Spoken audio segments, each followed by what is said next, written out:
जय हिंद दोस्तों आज हम बात करने वाले हैं पीओके के अंदर। आपको सुनने को मिल रहा होगा कि पीओके में काफ़ी सारे क्राइसिस और विद्रोह जारी है। पीओके आउट ऑफ कंट्रोल हो चुका है पाकिस्तान की तरफ से। बिल्कुल वहाँ की जनता पूरी आक्रोश में है और सरकार के खिलाफ प्रदर्शन कर रही है। इसका कारण क्या है, ये सब चीज़ें आज हम इस लेक्चर में डिस्कस करने वाले हैं। दोस्तों मैं आपको बता देता हूँ पीओके में जो जन आक्रोश बढ़ रहा है, इसका कारण क्या है।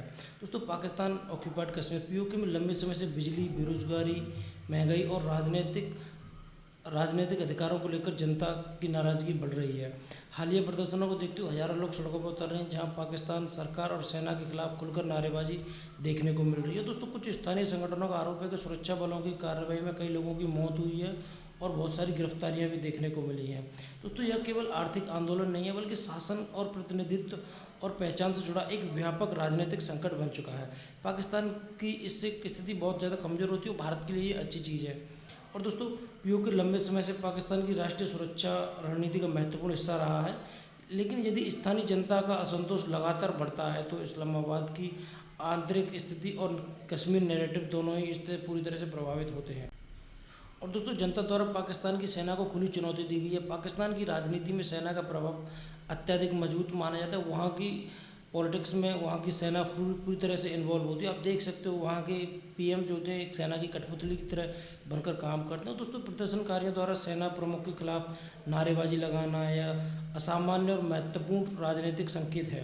दोस्तों आर्थिक संकट तो बनाई हुआ शुरू से पाकिस्तान, साथ ही आईएमएफ का दबाव और राजनीतिक अस्थिरता ने सेना की सार्वजनिक छवि को भी काफ़ी कमज़ोर कर दिया है। और इस तरीके के विद्रोह अगर होते तो वहाँ की सेना जनता के सामने क्या कहेगी वो अलग चीज़ है। साथ ही इससे सेना के लिए बहुत सारी समस्याएं आने वाली हैं। दोस्तों यदि सेना को आंतरिक विरोध को नियंत्रण करने के लिए अधिक बल का प्रयोग करना पड़ता है तो उससे अंतर्राष्ट्रीय आलोचना बढ़ जाती है। वैश्विक लेवल पर उनको क्रिटिसाइज झेलना पड़ सकता है। साथ ही दोस्तों सेना की वैधता और जनता का विश्वास यदि कमज़ोर होता है तो पाकिस्तान की आंतरिक स्थिरता पर भी काफ़ी गंभीर प्रभाव पड़ सकते हैं। वहाँ के अंदर भी विद्रोह देखने को दोस्तों आपको मिल सकता है। दोस्तों पाकिस्तान की पूरी सुरक्षा संरचना सेना केंद्रित है, इसलिए पीओके में सेना विरोधी भावना केवल स्थानीय समस्या नहीं है, बल्कि पूरे पाकिस्तान के लिए शक्ति संतुलन बदल सकता है। दोस्तों भारत के लिए क्यों रणनीतिक रूप से महत्वपूर्ण है, इस चीज़ में मैं आपको बता देता हूँ। इससे दोस्तों पीओके दक्षिण एशिया की भू राजनीति का काफ़ी शुरुआत से एक केंद्र रहा है। और दोस्तों भारत का स्पष्ट और स्थायी दावा है, भारत लगातार पीओके को अपना अभिन्न हिस्सा मानता रहा है और है भी, और आगे चल के ये भारत में मिलने ही वाला है जिस तरह की कंडीशन बनी हुई है। दोस्तों लोकतंत्र को मानवाधिकार का मुद्दा, पीओके में लोगों को राजनीतिक प्रतिनिधित्व और मौलिक अधिकारों से वंचित रखा जा रहा है। यह मुद्दा अंतर्राष्ट्रीय मंचों पर और अधिक तरीके से रखा जा सकता है, प्रमुख हो सकता है। साथ ही पाकिस्तान के प्रशासनिक नियंत्रण पर भी काफ़ी बड़ा प्रश्न खड़ा करता है। लगातार बढ़ता जो असंतोष है पाकिस्तान के दावों को झूठी और बेबुनियादी बताता है और कमज़ोर करता है। साथ ही इससे भारत के पक्ष में वैश्विक जनमत बनने की संभावना बढ़ जाती है। और साथ ही दोस्तों सीईपीसी और क्षेत्रीय कनेक्टिविटी पर इससे काफ़ी प्रभाव पड़ने वाला है। चीन पाकिस्तान आर्थिक गलियारा, जिसे हम चाइना पाकिस्तान इकोनॉमिक कॉरिडोर के नाम से भी जानते हैं, का एक बहुत बड़ा हिस्सा पीओके से गुजरता है और यहाँ की स्थिरता से इस परियोजना पर काफ़ी बड़ा फर्क पड़ने वाला है। या सुरक्षा निवेश सुचारू रूप से इसमें देखने को आपको असर मिलेगा ही।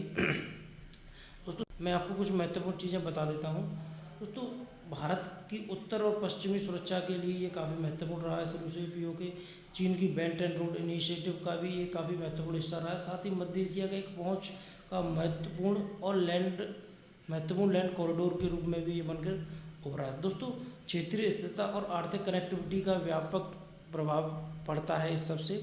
साथ ही दोस्तों पीओके केवल भारत का एक विवादित विषय नहीं है, बल्कि यह चीन, सीईपीसी और मध्य एशिया कनेक्टिविटी और दक्षिण एशिया की क्षेत्रीय सुरक्षा में भी काफ़ी महत्वपूर्ण बना हुआ है शुरू से।